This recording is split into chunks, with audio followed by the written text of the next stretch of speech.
반갑습니다. 안녕하십니까. 3일 동안 평안하셨습니까요?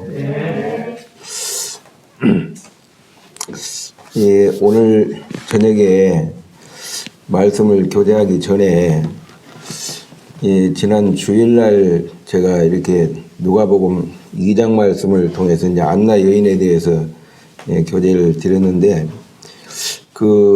제가 이제 다시 한번 제가 설교한 걸 들어보니까 좀 사람 이름을 제가 좀 잘못 전달했구나. 좀 죄송한 마음으로 정정을 하는 게 맞다 싶어가지고 말씀을 드리겠습니다. 그러니까 이제 아셀 지파 바누엘의 딸 안나인데 제가 비누엘이라고 했죠. 비누엘. 그래서 바자로 정정을 합니다. 왜냐하면 이제 제가 이 제 성경은 자꾸 막 낙서를 많이 해놓고 막 색연필을 해놓고 하다 보니까 이게 바자가 비자로 보여가지고 그래서 비누엘이라고 했는데 그 비누엘이 아니고 바니엘이라는 것을 다시 이렇게 정정을 합니다. 이 바누엘의 뜻은 하나님의 얼굴이다, 이제 그런 뜻이 있답니다. 이제 참고로 하시고요. 제가 이제 이렇게 말이나 행동에 실수를 하면서 가장 참 마음에 좀 위로가 되는 말씀이 야고보서 3장 2절 말씀입니다. 우리가 다 실수가 많으니 만일 말에 실수가 없으면 곧 온전한 사람이다 그랬잖아요. 그걸 다 아시고 야고보를 통해서 이제 이렇게 다시 말씀하신 것 같습니다. 오늘 말씀은 앞에 이렇게 적어 놓은 대로 제목이 뭡니까? 제목이 세 종류의 인생에 대해서 좀 같이 살펴보기를 원하는 마음이 있습니다. 지구상에 살고 있는 전 세계 인구가 여러분 생각할 때 대략적으로 얼마나 될 것 같습니까? 작년도 8월 기준으로 해가지고 77억이라고 이렇게 제가 알고 있습니다. 근데 이제 77억의 이제 인구를 통 들어가지고 이제 이렇게 세 종류로 이제 이렇게 나누면 이제 인생의 모습이 어떤 모습인가를 좀 생각을 해볼 수가 있겠습니다. 첫 번째로는 이 세 종류 이제 인생에 대해서 첫 번째로는 불행한 사람이고, 그 다음에는 이제 안타까운 이제 사람이고, 세 번째는 이제 행복한 사람이다. 이제 이렇게 제가 제목을 적어서 교제하기를 원합니다.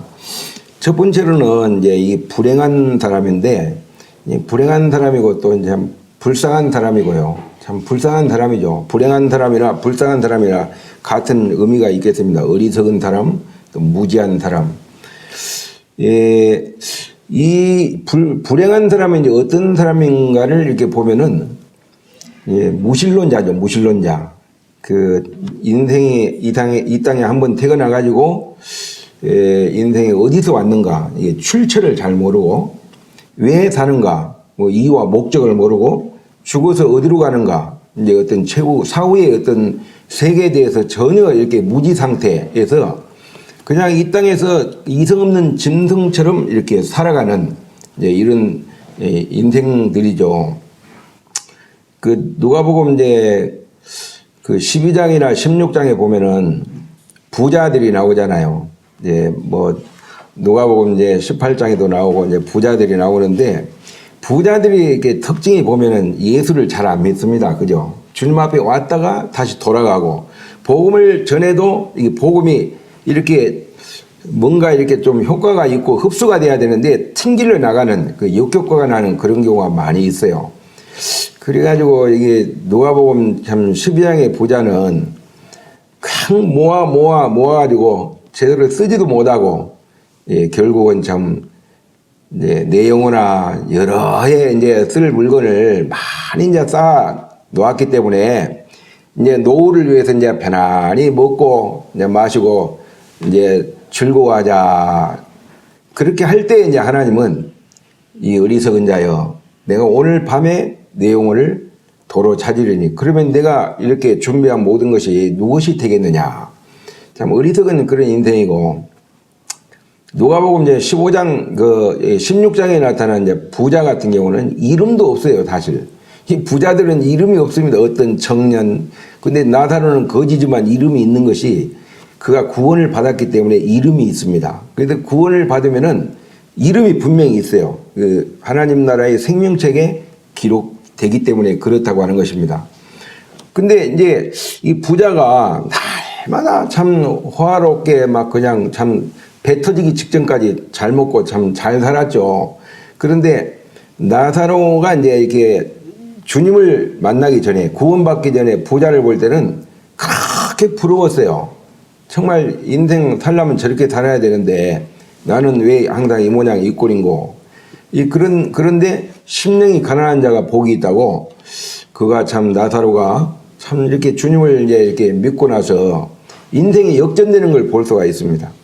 그렇게 이제 부러웠던 그 이제 부자가 나사로가 이렇게 볼 때 부자가 너무 불쌍한 거예요. 왜냐면은 처음에는 이제 주님을 만나기 전에는 자기 자신이 비참하고 불쌍하고 부자가 참 부러웠고 대단했는데 주님을 만나고 나니까 이제 그 부자가 부러운 게 아니고 참 불쌍한 거예요. 참 불행한 인생이구나. 그 재물 때문에 참 주님을 믿지 못하고 믿지 않고 결국은 참 이렇게 멸망을 당하는구나. 그래서 이제 부자가 이제 이렇게 나사로를 생각할 때는 참 어떻게 이렇게 참 태어나도 저렇게 태어나가지고 인생 참 비참하게 그렇게 사는구나. 참 안타깝구나. 그러면서 혀를 차고 그렇게 참 동정을 했는지 모르겠습니다만은 이 나사로가 이제 주님을 만나고 나서는 인생이 이렇게 참 역전되는 사람 팔자 뭐 시간 문제 5분 전이란 말이 있잖아요. 언제 어떻게 참 인생이 뒤바뀔지 아무도 모릅니다. 양지가 음지되고 음지가 양지된다고 그랬잖아요. 근데 상권이 굉장히 좋게 생각했는데 어느 순간에 막 바뀌어가지고 참 그 아주 빈촌이 막 그냥 놀랍게 막 그 중심가가 되고 이제 그러잖아요.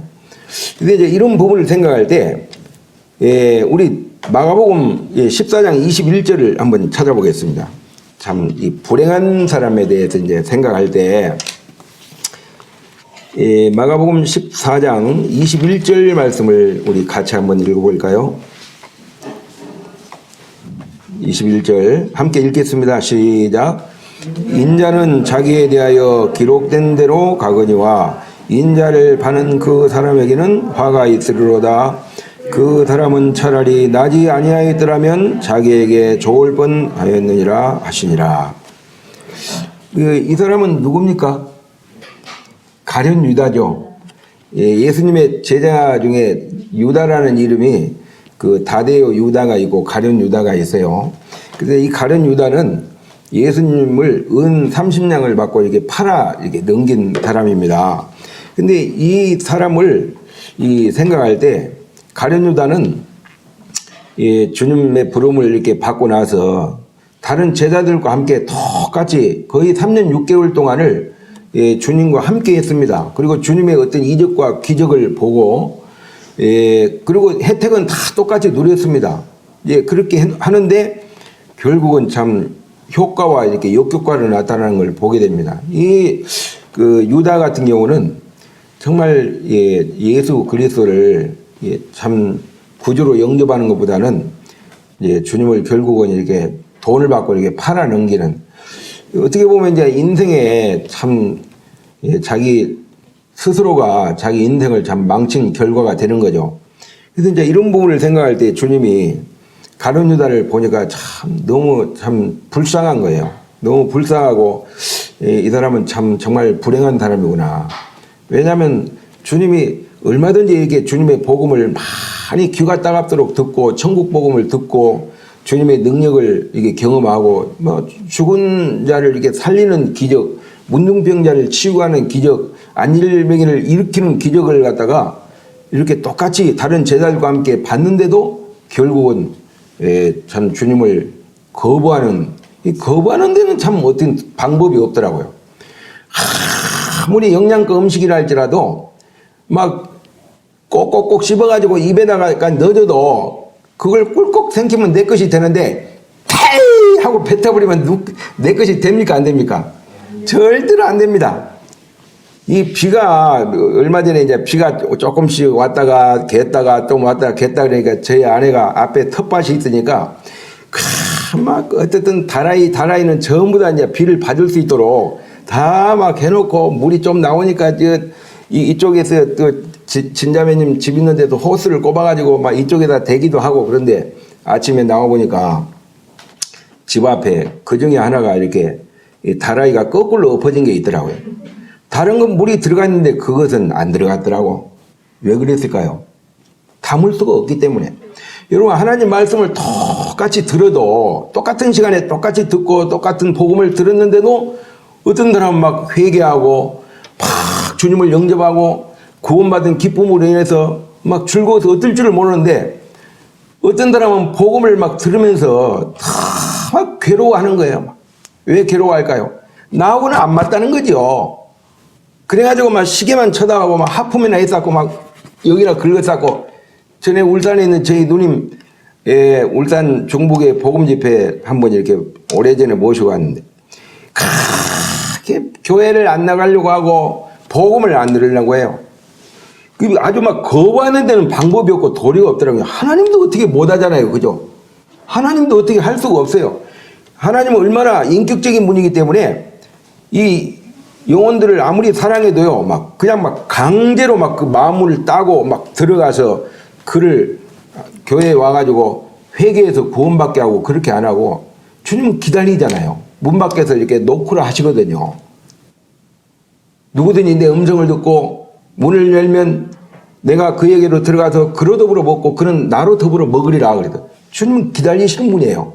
그렇기 때문에 그 인격적인 주님을 정말 자기 자발적으로 이렇게 회개하고 주님 앞에 무릎 꿇고 주님을 이렇게 영접하고 이렇게 할 때 놀라운 관계가 이렇게 형성이 되고 신앙생활이 이제 시작이 된다는 거죠. 그래서 이 가룟 유다는 12제자 중에 가장 불행한 인생이죠. 정말 불행한 인생입니다.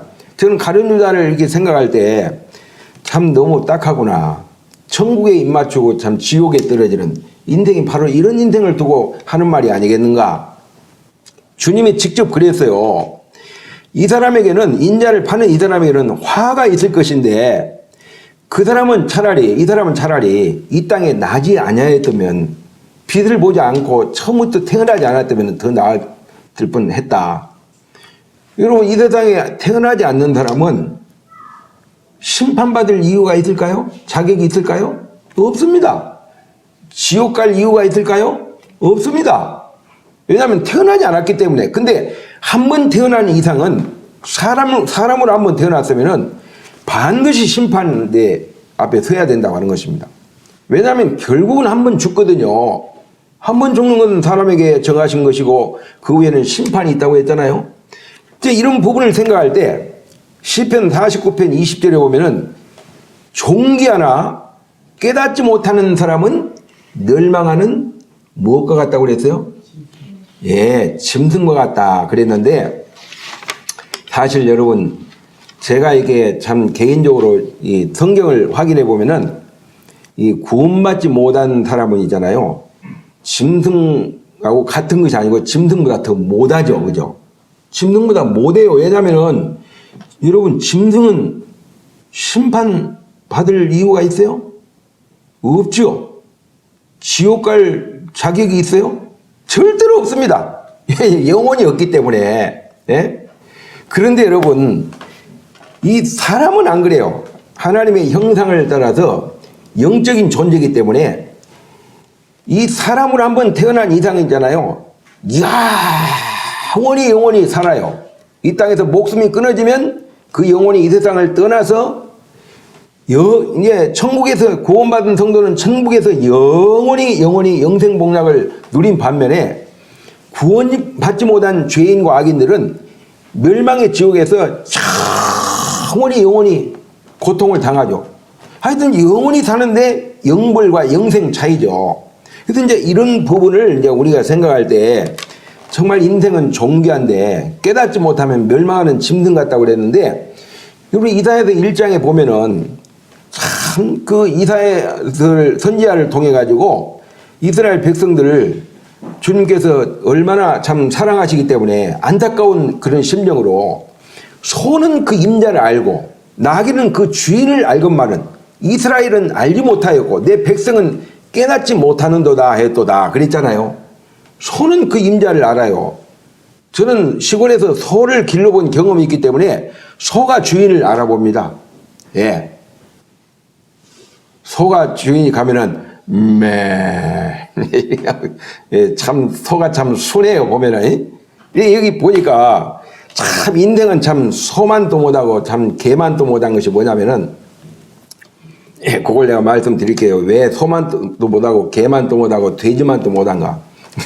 창세기 하여튼 7장 이제 이하에 가보면은 이제 노아 홍수가 이렇게 시작되잖아요. 노아 홍수 사건인데 그 노아로 하여금 하나님이 방주를 짓게 해가지고 100년 이상을 이제 방주를 짓고 그 노아의 시대에 이 지구상에 살고 있는 인구가 수억의 인구가 됐다고 그래요.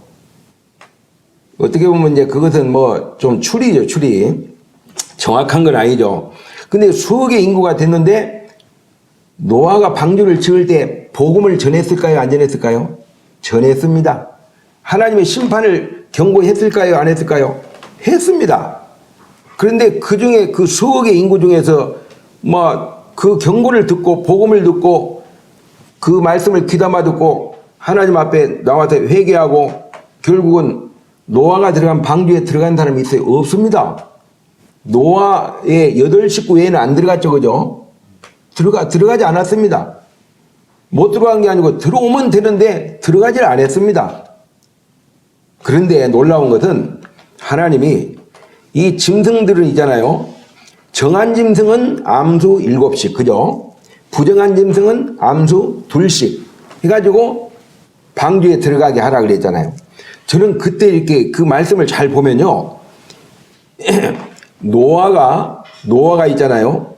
방주문을 열어놓고 이 골라가지고 막 잡아가지고 집어넣은 게 아니더라고요. 알아서 들어갔어요. 알아서.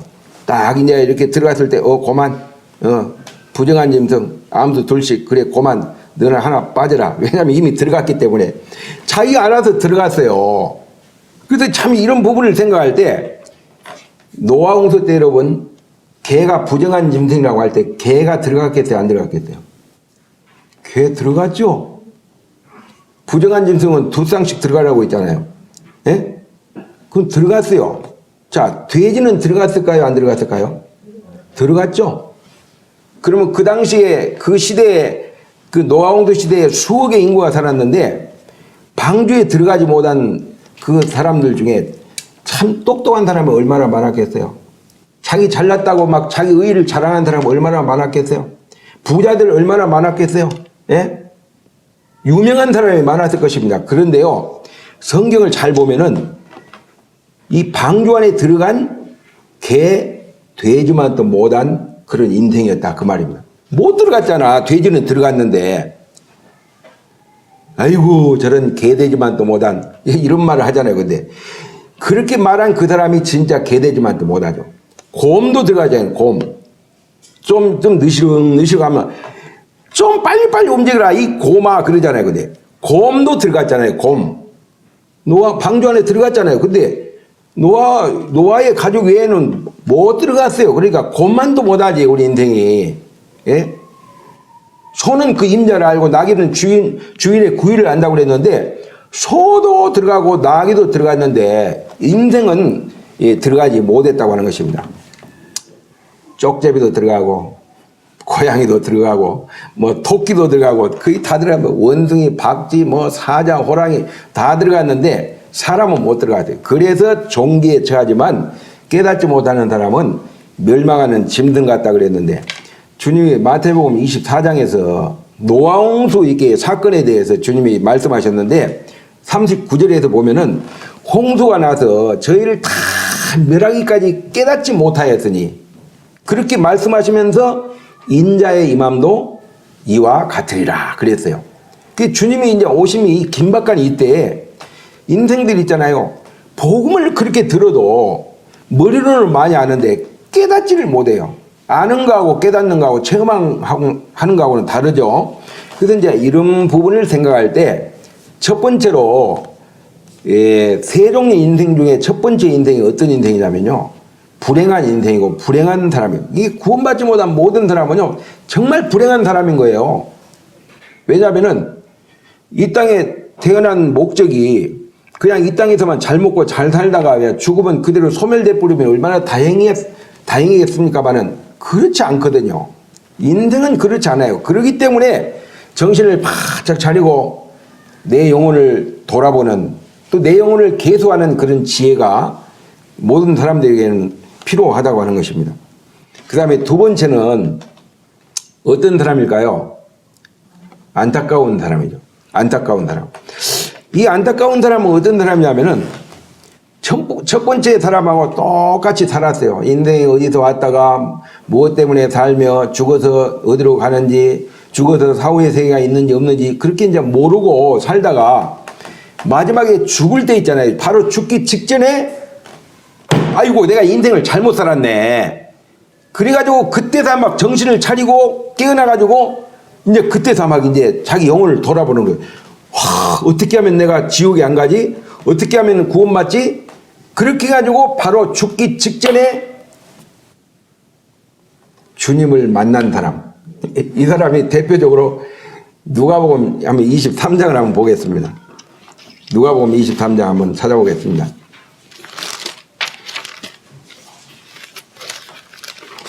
누가복음 23장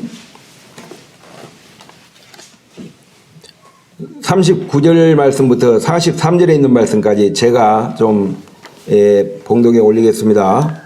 달린 행악자 중 하나는 비방하여 이르되 내가 그리스도가 아니냐 너와 우리를 구원하라 하되 하나는 그 사람을 꾸짖어 이르되 내가 동일한 정죄를 받고서도 하나님을 두려워하지 아니하느냐 우리는 우리가 행한 일에 상당한 보응을 받는 것이니 이에 당연하거니와 이 사람이 행한 것은 옳지 않는 것이 없느니라 하고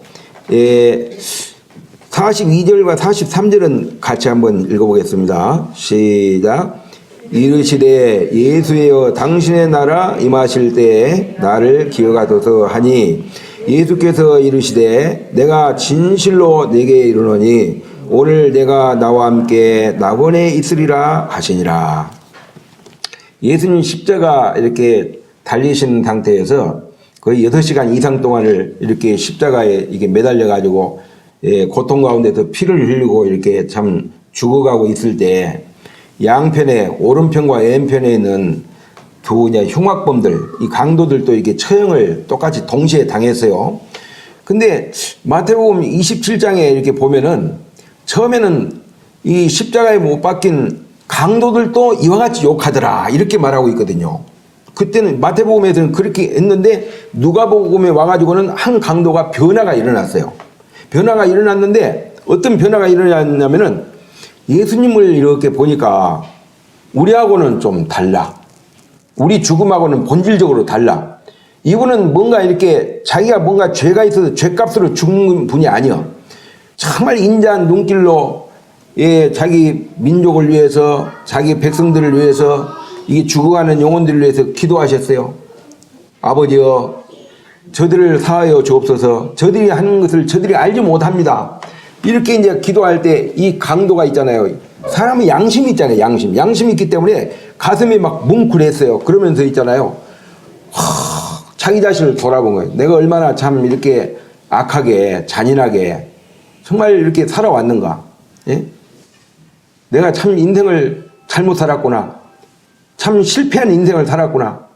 그런 가운데서 막 아마 눈물을 흘렸을 것입니다. 그러면서 이제 예수님하고 자기하고 비교를 해보니까 자기는 정말 형편없는 그런 인생이고 예수님 이분이 하는 말은요 옳지 않는 것이 하나도 없어요.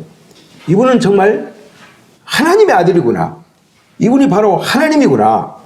그리고 죽음으로 끝나는 줄 알았더니 죽음으로 끝나는 것이 아니구나. 바로 이 사후의 세계가 있구나. 이걸 죽기 직전에 깨달은 거죠. 그래서 이제 이 한 강도가 있잖아요.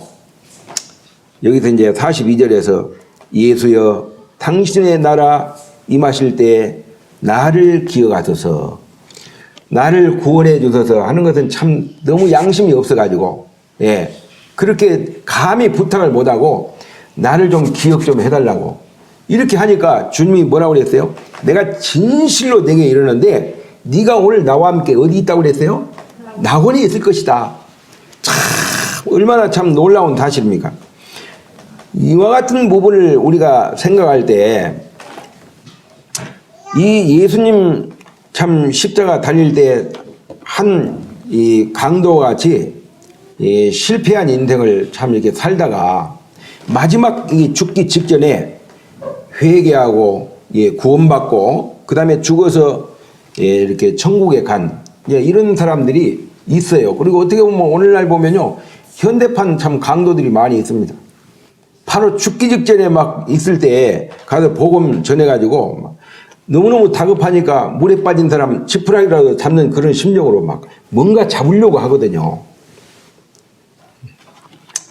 예, 권자매님, 친정 아버님 이렇게 주일날 오후에 잠깐 찾아뵙고 제가 이제 복음을 이렇게 한번 교제를 드렸어요. 들으니까 이 마음이 이렇게 딱 오픈되어 있는 상태에 있으니까 그대로 받으시더라고요. 주님이 다 가져가셨으면은 아니 죄가 있습니까 없습니까? 죄가 없지요. 예? 이 과거의 죄, 현재의 죄, 앞으로 돌아가실 때까지 그 죄를 통틀어 가지고 모든 죄라고 하는데 모든 죄를 예수님이 다 용서하시고 다 예수님 피로 씻어줬으면 죄가 있습니까 없습니까? 죄가 없지요.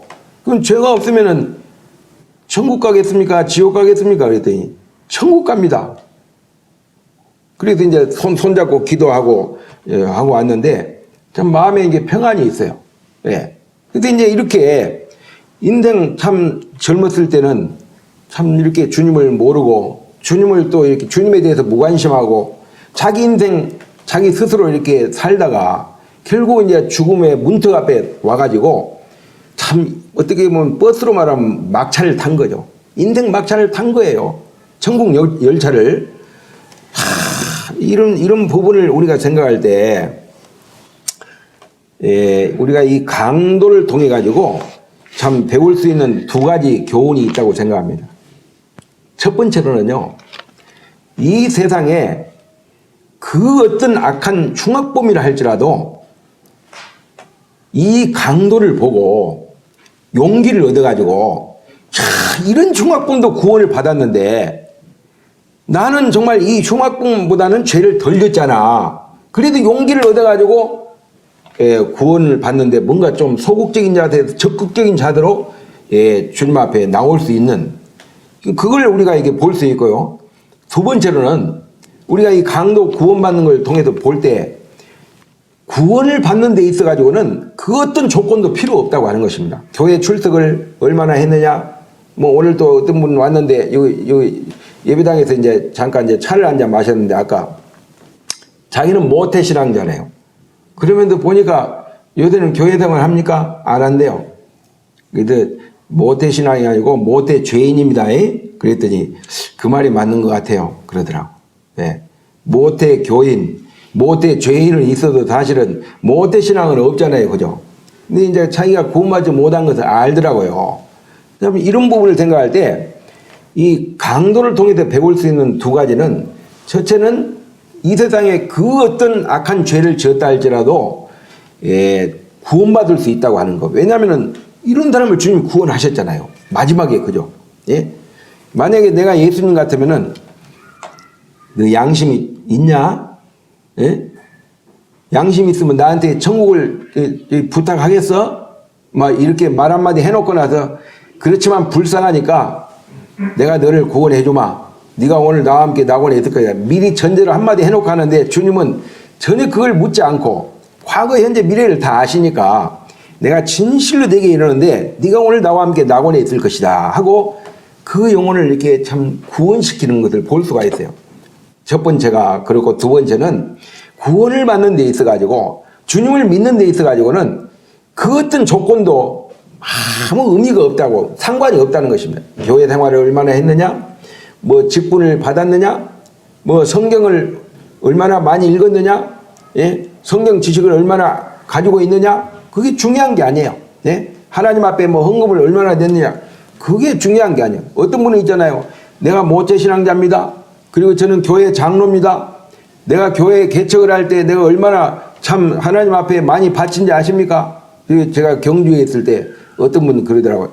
제가 있잖아요. 교회 개척을 3개 할 때 다니면서요. 정말 제가 헌금을 많이 했습니다. 헌금 가지고 천국 가는 거 아닙니다. 네, 그랬어요. 근데 이제 이런 부분을 생각할 때 참 이 안타까운 그런 사람이 어떤 사람이냐. 참 마지막에 있잖아요. 첫 번째 사람하고 똑같은 사람이었어. 인생이 어디서 왔다가 무엇 때문에 살고 어디로 가는가 모르고 살아왔다. 근데 죽기 직전에 이제 참 어쨌든 하나님의 은혜로 참 기적적으로 이 주님을 믿고 구원받은 이런 사람을 이렇게 볼 때 이 참 놀라운 이것도 하나님의 은혜다라고 하는 것을 참 보게 됩니다.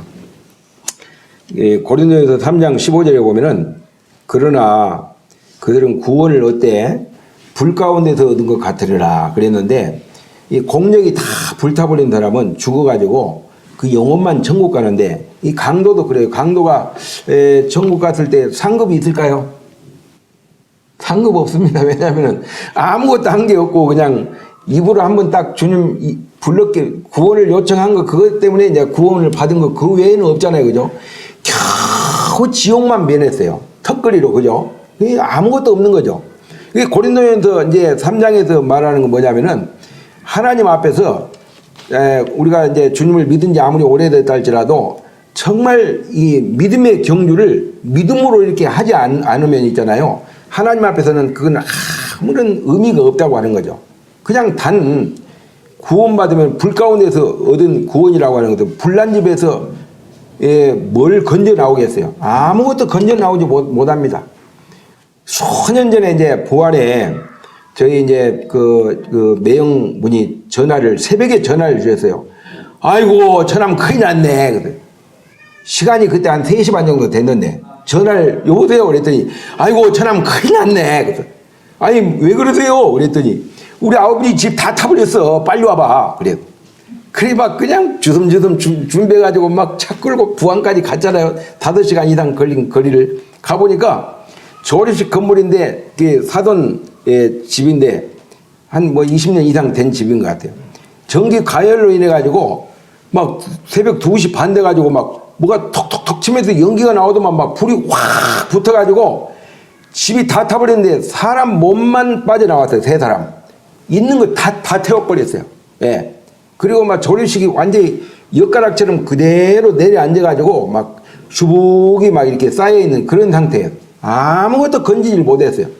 그냥 목숨만 건졌어요. 제가 그걸 보면서 있잖아요. 참 안타깝구나. 그래서 이제 구원을 받아도 좀 일찍이 받아야 되는데 죽기 직전에 이제 구원받는 것만 해도 다행이죠. 그러나 주님 앞에 가면은 뭐 이렇게 드릴 게 없잖아요. 너무 죄송하죠. 내가 정말 이렇게 좋은 천국이 있었다면은 진작에 참 구원을 받았을 걸. 천국 가서 뭐 이렇게 아쉬워해봤자 무슨 의미가 있겠습니까만은 어떻든 이제 참 안타까운 이제 그런 사람이 있어요. 그렇지만 다행이죠. 그 다음에 이제 3번째가 어떤 사람이냐면은 행복한 사람이죠. 이 사람은 어떤 사람일까를 생각했을 때 어려서부터 있잖아요. 믿는 이 부모님 슬하에서 태어나가지고 어려서부터 그냥 얻고 교회 왔다가 예배 드리는 모습 보고 그 다음에 복음 듣고 그런 가운데서 일찍이 주님을 영접하고 또 일찍이 또 이렇게 침례에 순종하고 그런 가운데서 세속에 물들지 않고 주님 안에서 고스란히 믿음의 삶을 주님 앞에 이렇게 드려지고 있는 이런 아마 성도, 이런 그리스도인은 어떻게 보면은 복된 인생이다. 복받은 인생이다. 이렇게 말씀을 드릴 수가 있겠죠. 그죠? 예. 제가요, 81년 초에 주님을 영접하고 나서, 이제 올해 제가 이제 나이가 62인데, 지금까지도 있잖아요. 나 주님 앞에서 참 후회스러운 것 딱 한 가지가 있어요. 81년 초에 구원받고 나서 지금까지 오면서 딱 후회한 것이 한 가지가 있어요. 후회스러워요. 뭐가 후회스럽냐면은, 내가 조금 더 일찍이 주님을 알았더라면은, 주님을 만났더라면은, 내가 21년 동안, 20년 이상 동안을 세상에서 방황을 하지 않았을 건데, 예? 내가 국민학교 때 참 일찍이 이렇게 외가댁에 가면 외할머니가 장로교회를 나가기 때문에 장로교회를 가끔 가뭄에 콩나 한 번씩 이게 방학 때 따라가서 이제 목사님 설교도 한 번씩 듣고 탕자 이야기도 듣고 그것이 지금도 생각이 나거든요. 근데 만약에 그때 내가 주님을 내가 영접했다면 참 세상에서 후회하지 않고 방황하지 않고 허송세월을 보내지 않았을 건데 이런 생각을 해보게 되죠. 그런데 후회해가지고 되는 건 아니잖아요. 근데 어떻든 간에 행복한 사람을 우리가 생각할 때 참 어릴 적부터 복음을 깨닫고 주님 안에서 참 이게 보람있게 행복하게 살고 있는 이런 사람은 정말 행복한 사람이다. 여러분 로마서 4장 7절 8절에 보면은 그런 말씀이 있어요. 불법을 사하심을 받고 그 죄를 정말 가리움을 받은 사람은 복이 있고 주께서 그 죄를 인정치 아니할 사람은 복이 있도다 함과 같으니라 그랬어요. 그게 복이 있고 복이 있도다 그랬어요. 그러니까 여러분 죄사함을 받는 죄사함의 복 중에서 가장 큰 복이 무슨 복일까요? 죄사함의 복이에요. 죄사함의 복.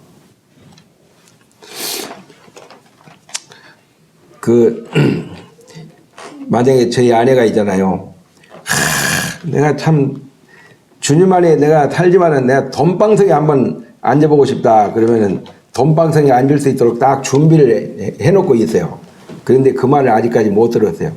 저 시장에 만물상에 가니까 돈방석이 있는데 5만 원짜리가 다 많이 찍혀서 그래서 나중에 돈방석에 한번 앉고 싶다면 그거 하나 사다가 앉혀주려고 했는데 그런 말을 안 하더라고요. 사람들은 그런 말을 하잖아요. 내가 돈방석에 앉으면 여한이 없겠다고 막 행복하겠다고 막 만족하겠다고 그러는데 절대로 그러지 않습니다. 죄사함을 받고 이런 사람이 정말 행복한 사람이죠. 주님이 요한복음 10장 10절에서 도둑이 오는 것은 도둑질하고 죽이고 멸망시키는 것이지만은 내가 온 것은 양으로 생명을 얻게 하고 더 풍성히 얻게 하람이라 그랬는데 여러분 이 성경을 우리가 잘 보게 되면은 그 주님이 이 땅에 오신 목적이 있어요. 그죠? 목적이 여러 가지가 있지만은 첫 번째가 뭐냐면요. 허물과 죄로 죽은 인류를 구원하시기 위해서 주님이 이 땅에 이제 오신 거죠. 구원해가지고 영생을 주시기 위해서. 우리가 이제 영생을 이렇게 생각할 때 영생이라는 것은 영원한 생명의 이게 준말인데 영생은 두 가지 이제 어떻게 보면은 의미에서 이제 구분을 해볼 수가 있습니다. 첫 번째로는 영생은 어떤 거냐면은 구원받은 생명을 영생이다 이렇게 표현을 하고 있습니다. 요한일서 5장 13절에 보면 내가 하나님의 아들의 이름을 믿는 너희에게 이것을 쓴 것은 너희로 하여금 너희에게 영생이 있음을 알게 하려 함이라 그랬잖아요. 예수님을 분명히 믿는다고 하면서도 자기가 지금 영생을 얻은 줄을 모르는 사람이 있어요. 어떤 사람은 구원받았어요? 아, 예, 구원받았죠. 거듭났어요? 아직은 거듭 못 났습니다. 이런 사람. 거듭남, 구원받은, 영생, 다 같은 의미예요, 사실. 단어만 다르지. 근데 이 영생이라고 하는 것은 구원받은 생명을 영생이다. 이렇게 표현을 하고 또 하나님을 알아가는 질적, 이제 어떻게 보면은 이제 의미를 영생이라고 이렇게 표현하고 있습니다. 요한복음 17장 3절에 보면은 영생은 유일하신 참 하나님과 그의 보내신 자 예수 그리스도를 아는 것이다 그랬는데 거기서 안다고 하는 것은 그 어떤 지식을 통해서 전달을 통해서 아는 게 아니고 경험을 통해서 아는 거예요. 체험을 통해서 아는 거. 그러니까 이 구원받은 사람은 영생을 얻었어요. 그렇죠? 영생 얻었습니까? 못 얻었습니까? 구원받았다는 건 영생을 얻었다는 거죠. 그죠? 영생을 얻었어요. 그래서 영생을 분명히 얻었는데 이 행복하지가 못할 때가 있어요. 내가 지금 죽어도 천국 간다. 이게 천국 가는 데는 참 행복한데 지금 현실에 사는 그 삶을 보면은 저 자신부터가 행복하지 못할 때가 있어요. 왜냐하면은 이 현실이 너무 힘들거든. 헤쳐나가는 게 너무 힘들거든. 그러니까 막 불행하게 느껴지고 그런데요. 이 성경을 잘 보게 되면 주님이 이 땅에 이제 오신 것이 목적이 뭐냐면은 양으로 잃어버린 양에게 양으로 생명을 얻게 하고 더 풍성히 얻게 하려 함이라 그랬잖아요. 그리고 영생이라고 하는 것은 죄사함을 통한 구원받은 그 자체를 영생이라고 하지만은 영생을 얻은 이 성도들 있잖아요. 계속 이 하나님과 예수 그리스도와의 계속 이 사귐 관계, 이게 질적인 이 사귐을 통해 가지고 매일매일 영생을 체험하고 영생을 누리고 영생을 맛보고 그렇게 살아갈 때 있잖아요. 행복을 경험하는 거죠.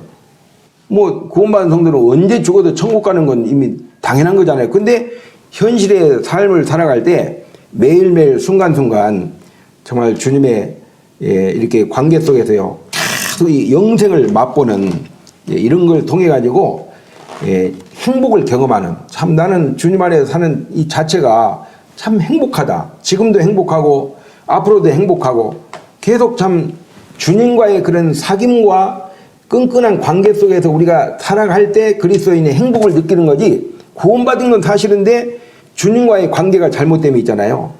이 사귐이 멀어지면은 행복하지를 못해요. 불행해요. 나 혼자 있는 것 같고 막 우울하고, 예? 그런 가운데서 막 참 마음이 다운돼 가지고 있잖아요. 막 기쁨도 없고 즐거움도 없고 막 희락도 없고 마음의 평안도 없고 막 소망 없는 그런 세상 사람처럼 너무 막 외롭고 쓸쓸하고 그런 때가 있더라고요. 저는 막 찬바람이 한 번씩 확 불며 있잖아요. 막 가슴이 막 그냥 서늘해가지고 막 찬바람이 쑥 들어온 것 같아가지고 막 기분이 좀 이상해요. 그럴 때 내가 뭘 한지 아십니까? 주여 하고 주님을 부릅니다. 예. 그리고 이제 주님을 이렇게 바라보고 주님을 생각하고 그렇게 하죠. 어쨌든 오늘 이 시간에는요, 참 그 세 종류의 인생에 대해서 말씀을 드리겠습니다. 첫 번째가 뭡니까? 두 번째는요? 예, 세 번째는 여러분이 몇 번째에 속합니까? 예, 세 번째에 속하죠. 여러분이 영생을 누리고 정말 매일매일 행복한 그런 삶을 체험하고 경험하면서 주님을 섬기시기를 바라는 그런 마음으로 이렇게 말씀을 잠깐 교제했습니다. 이상으로 마치겠습니다.